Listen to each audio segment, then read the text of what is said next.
La conclusion d'un contrat à durée déterminée n'est possible que pour l'exécution d'une tâche précise et temporaire et dans les cas limitativement énumérés par la loi.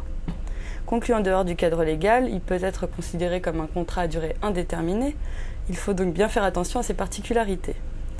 J'accueille Monsieur Bernier, qui va nous parler des caractères du CDD quant à sa forme, sa durée, ses possibilités de renouvellement et son extinction. Bonjour monsieur. Bonjour. Alors, vous pouvez nous dire dans quel cas on peut embaucher un salarié en CDD ? D'une manière générale, le contrat à durée déterminée ne doit jamais pourvoir à un besoin durable et permanent de l'entreprise. Il doit correspondre à une tâche précise et temporaire. Alors, les tâches précises et temporaires sont limitativement énumérées par la loi. Il peut s'agir du remplacement d'un salarié absent. Il peut s'agir d'une tâche, d'un surcroît d'activité temporaire. Il peut également s'agir de tâches occasionnelles qui ne rentrent pas dans l'activité normale de l'entreprise, telles que des travaux de mise en norme, des travaux d'inventaire, l'informatisation d'un service. Il peut également s'agir de contrats conclus dans le cadre des politiques de l'emploi, type les contrats aidés, comme les CUI, CIE, ou également les contrats de saison, donc des contrats pour lesquels cycliquement, chaque année, un surcroît d'activité réapparaît, ou des contrats d'usage. Très bien. Et au niveau du contrat lui-même, quelles mentions doivent y figurer ? Alors, contrairement au contrat à durée indéterminée, le CDD est nécessairement par écrit. Il doit comporter un certain nombre de mentions obligatoires et spécifiques à son caractère à durée déterminée, telles que la date d'embauche, la définition du motif de recours et une définition précise, tant que faire se peut, pour lequel il est conclu, sa durée, donc le terme du contrat, ou à minima, la durée minimale pour laquelle il est conclu s'il s'agit d'un CDD pour une durée indéterminée. Outre ces mentions spécifiques, il doit comporter des mentions obligatoires qui doivent normalement également figurer dans un contrat à durée indéterminée, c'est-à-dire la qualification du salarié, sa rémunération, la définition de son poste, la caisse de retraite auquel le salarié sera affilié et, le cas échéant, l'organisme de prévoyance. On va revenir sur la durée. Quelle durée maximale pour le CDD et quelle est la durée de la période d'essai ? Alors, en principe, un contrat à durée déterminée souscrit pour une tâche précise et temporaire ne peut excéder 18 mois. Ça peut, par exception, être porté à 24 mois pour les contrats exécutés à l'étranger ou pour les commandes exceptionnelles liées à l'exportation, mais par principe, c'est 18 mois, renouvellement inclus. Pour certains contrats aidés conclus dans le cadre des politiques de l'emploi, des durées spécifiques à chaque contrat sont fixées par décret.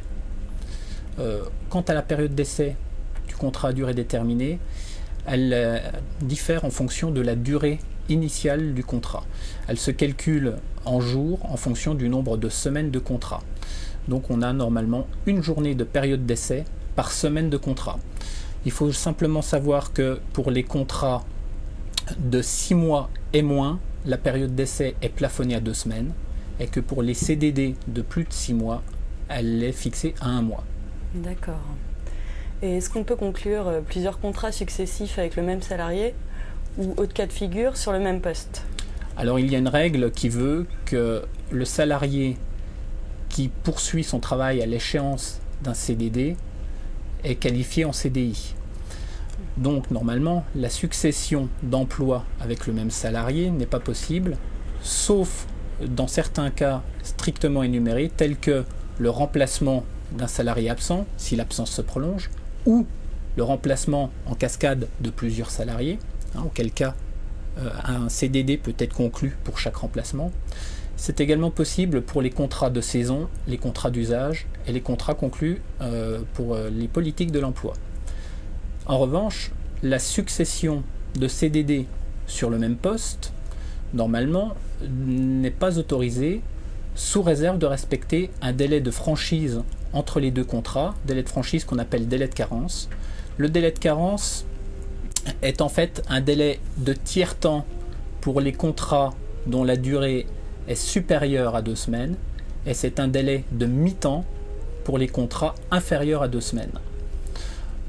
Sauf à respecter ce délai, la succession immédiate de CDD sur le même poste n'est pas autorisée, sauf, encore une fois, sauf les exceptions telles que remplacement d'un salarié absent, contrat de saison, contrat d'usage, contrat conclu dans le cadre d'une politique de l'emploi. Et que se passe-t-il à la fin du contrat ? À la fin du contrat, il y a 2 cas de figure.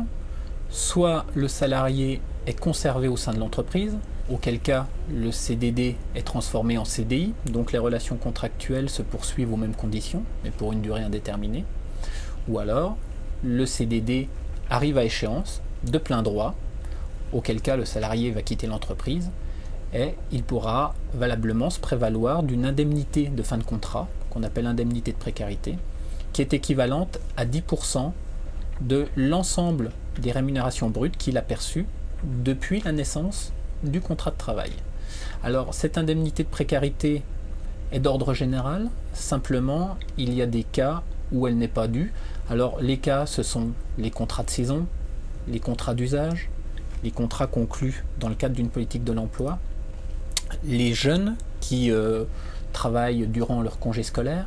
Si, à l'issue du CDD, le salarié bénéficie d'un CDI, ou si l'employeur lui a proposé le bénéfice d'un CDI et que le salarié l'a refusé. L'idée de la prime de précarité, c'est d'indemniser le salarié parce qu'à l'issue de son CDD, il va retourner dans une situation précaire.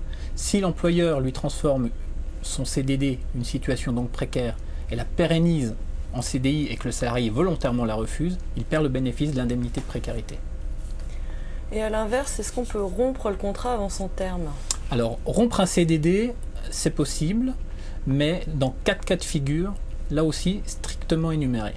Premier cas de figure, de la même manière que les 2 parties au contrat ont décidé de travailler ensemble, il est possible que les 2 parties au contrat décident à l'amiable de rompre de manière anticipée le contrat de travail. Donc il y a une rupture à l'amiable qui est possible.